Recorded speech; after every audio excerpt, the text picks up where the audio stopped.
très chers frères et sœurs bien-aimés. Nos excuses, nous avons connu un petit problème, un petit souci technique. C'est au niveau de notre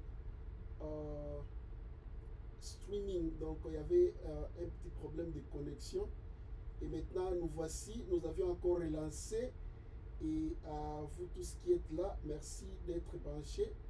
Et nous continuons maintenant à partager les lives comme nous pouvons bien le faire. Que Dieu vous bénisse, vous tous qui êtes branchés et qui les faites si bien.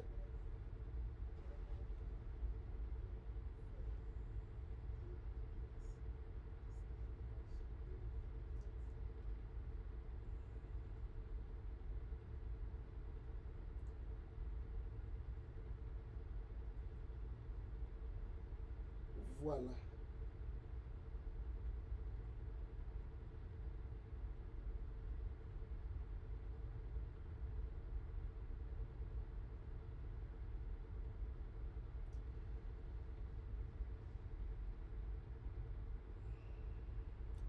Merci à tous les frères et sœurs qui donnent leur temps à pouvoir partager et qui le font avec beaucoup de zèle. Que Dieu vous soit favorable encore ce soir.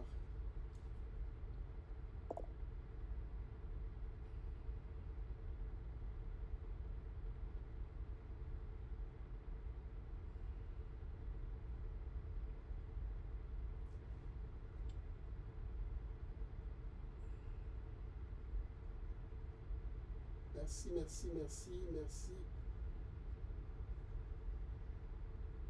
Merci, merci.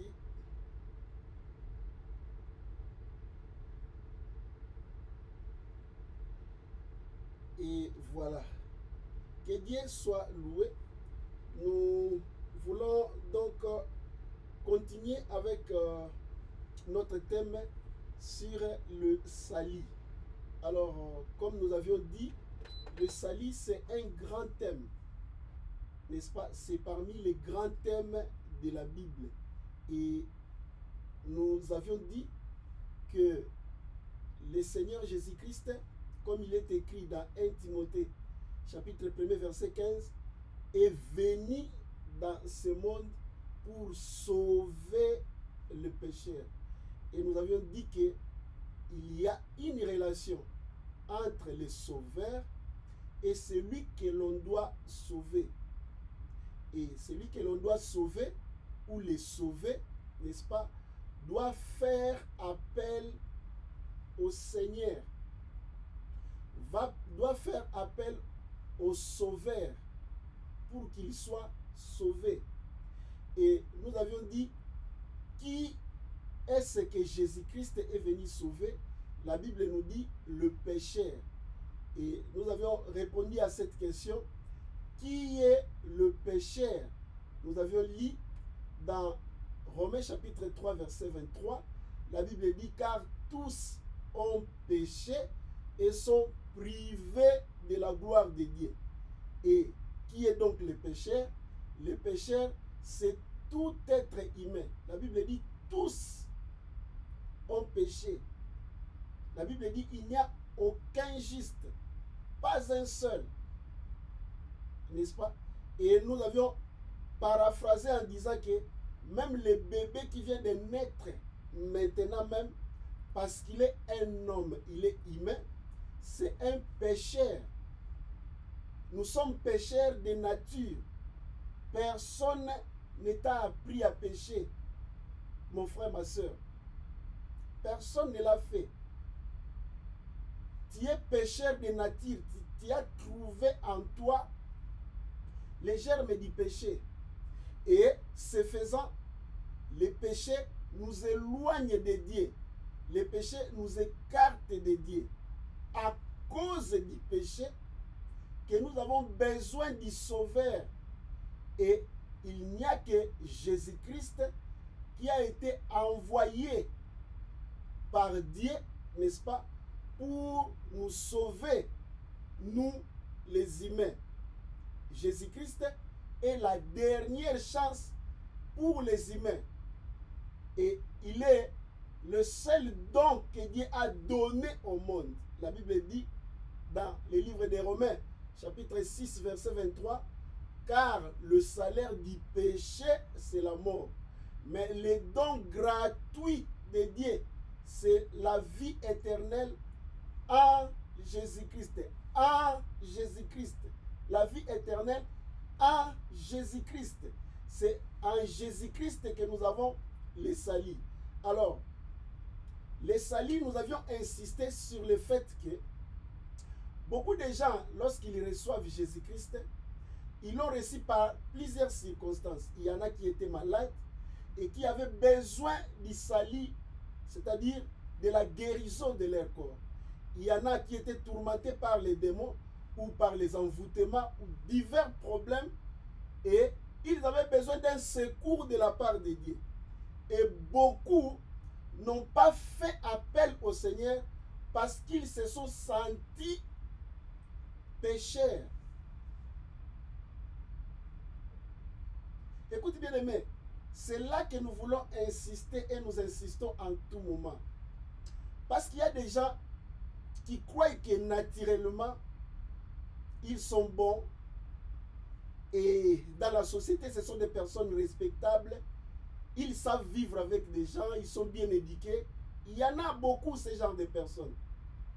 Cela n'enlève pas que vous soyez un pécheur et qui ne se sentent vraiment pas concernés en termes de péché. Il y en a aussi qui minimisent, qui essaient de minimiser, c'est-à-dire ils minimisent les péchés dont ils commettent. Ils ne voient pas ça comme des flagrants, comme des choses qui sont reprochables. Ils ont, selon leur conception, à eux-mêmes, ils ont des péchés phares, n'est-ce pas? Des choses que pour eux, considèrent que ça, quand il le fait, tu es pécheur. Je prends l'exemple, ils sont prêts à condamner un impudique, ils sont prêts, n'est-ce pas, à condamner un violeur, par exemple, mais ils supportent un menteur. Ils sympathisent avec les escrocs. À peine il supporte les calomniateurs. Et il peut lui-même se trouver dans la calomnie ou dans les mensonges et ne pas se sentir du tout reproché pour ça. Pourquoi? Parce que dans l'entendement collectif ou la morale collective, il y a des choses qui frisent la morale ou qui gênent la morale. N'est-ce pas? Et ce sont ces genres de péchés ou de défauts que les gens décrient les plus. Alors, ceux qui ne commettent pas ce genre de choses se croient vraiment en sécurité. C'est comme s'ils n'avaient pas besoin, pas du tout besoin du Sauveur. La Bible nous dit, dans Romains chapitre 6, verset 23, car le salaire du péché au singulier, ce n'est pas des péchés. Ce n'est pas en termes de quantité que la Bible parle. Si tu commets seulement un seul péché, tu es pécheur. Et le salaire du péché, c'est la mort. Les mensonges que tu minimises, les calomnies que tu minimises, Dieu les traite de la même façon, de la même rigueur que le vol, le meurtre que tu tutoies, le meurtre que tu indexes. Les péchés restent péchés, bien-aimés. Quel que soit ce que cet acte-là pouvait représenter dans ta société. Parce que peut-être que dans ta société, on adopte ça, on admet ça. Mais Dieu te considère comme pécheur. Et tu as besoin d'un sauveur. Tu as besoin de Jésus-Christ. Et pour appeler au secours au sauveur, vous devrez vous sentir dans le besoin de faire appel au Sauveur. C'est-à-dire, quel est ce besoin-là qui va te pousser à faire appel au Sauveur? C'est le danger que tu cours, n'est-ce pas, tout en étant pécheur. C'est le danger que tu cours tout en étant pécheur. Et le danger, c'est la mort physique et la mort éternelle, comme nous l'avions dit dans les séances passées. Alors, lorsque tu cries au secours au Seigneur Jésus-Christ, parce que tu as eu honte et tu as été choqué au-dedans de toi à cause de ton état de pécheur, c'est alors que tu peux obtenir le salut. Et nous avions dit, beaucoup n'ont pas crié au secours auprès du Seigneur Jésus-Christ en termes de leur péché. Ils ne sentent pas le froid du péché en eux. Il y en a, comme j'ai dit tout à l'heure, beaucoup qui se sentent trop innocents. Alors, ils croient que naturellement, ils sont devenus enfants de Dieu. Naturellement, ils sont bien avec le Seigneur. Ils n'ont pas du tout besoin de s'humilier pour que le Seigneur les sauve à cause de leurs péchés. Ils traitent le problème du péché avec beaucoup de légèreté. Pourquoi? Parce qu'ils ne se sentent pas du tout concernés.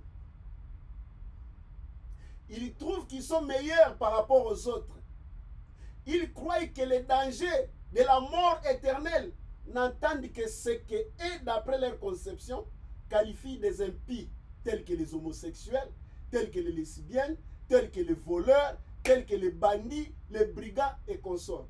Mais comme ce ne sont que des menteurs occasionnels, comme ce ne sont que des calomniateurs occasionnels, ils ne se sentent pas du tout, n'est-ce pas, indexés, ils ne se sentent même pas du tout concernés en rapport avec l'enfer.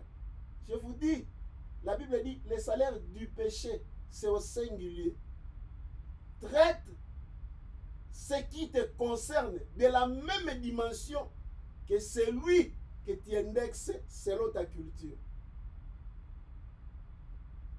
La culture ou la morale n'influence en rien la parole de Dieu. C'est la parole de Dieu qui est au-dessus de la culture. La parole de Dieu est au-dessus de la morale. La parole de Dieu est au-dessus des conceptions humaines. Parce que nos pensées ne sont pas les pensées de Dieu. Maintenant, considère un peu comment est-ce que tu as reçu Jésus-Christ. Comment est-ce que tu t'es humilié devant lui. Est-ce que c'est parce que tu t'es senti en danger de la mort éternelle et que tu es prêt ou tu as été prêt à te repentir pour tes péchés? Tu as considéré ton état de pécheur et que tu as dit au Sauveur, sauve-moi. Si cela est ton cas, tu es dans le bon. Et je pense que à ce moment-là, ta relation avec le Seigneur est sur de bonnes bases.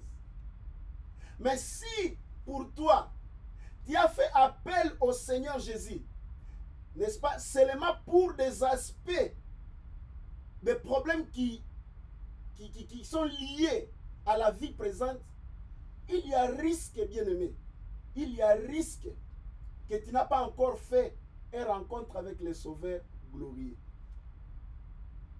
Il y a risque que jusque-là, que tu ne te sentes pas encore concerné par rapport au péché. Cela est le point sur lequel nous avions voulu nous focaliser pour interpeller, n'est-ce pas, la conscience collective de tous les chrétiens afin que nous puissions savoir que il y a un danger qui entende les pécheurs. Et étant chrétien, tu dois te rendre compte que réellement tu es chrétien, c'est-à-dire que tu es sauvé. Cela veut dire que tu es sûr de ton salut. Et le salut est décrit ou présenté à cette forme ou selon cette figure dans la Bible. Dans la Bible, on parle du salut en termes de la propitiation. C'est-à-dire que le Seigneur Jésus-Christ a répandu son sang comme une victime propitiatoire pour nous enlever de la colère de Dieu. Deuxième, c'est la régénération. La régénération, c'est aussi une forme de salut, n'est-ce pas? Nous venons de la mort à la vie. Et le troisième aspect, c'est la réconciliation. Nous étions des ennemis de Dieu et nous sommes maintenant, nous nous sommes réconciliés avec Dieu. C'est aussi un aspect du salut. Le quatrième, c'est la sanctification. Nous étions des impurs. Nous changeons maintenant l'état de notre statut dans la présence de Dieu. Nous sommes sanctifiés. C'est aussi une forme de salut. Et on parle de la rédemption, n'est-ce pas? Nous venons de l'esclavagisme à la liberté. C'est aussi une forme de salut. On parle de la justification. Nous venons de la culpabilité pour devenir juste devant le Seigneur. C'est aussi une forme, n'est-ce pas, du salut. Et enfin, de l'adoption. Nous obtenons le statut des enfants de Dieu, de la filiation dans la famille divine. C'est aussi une forme de salut. Dans le mercredi qui suit, nous allons commencer à décortiquer chacun, n'est-ce pas, de ces aspects de salut et ça va encore nous édifier davantage. Merci à vous tous qui avez pris part à l'exposé de ce soir. Que le Seigneur vous bénisse et paix et joie dans vos familles en Jésus-Christ notre Seigneur. Merci beaucoup.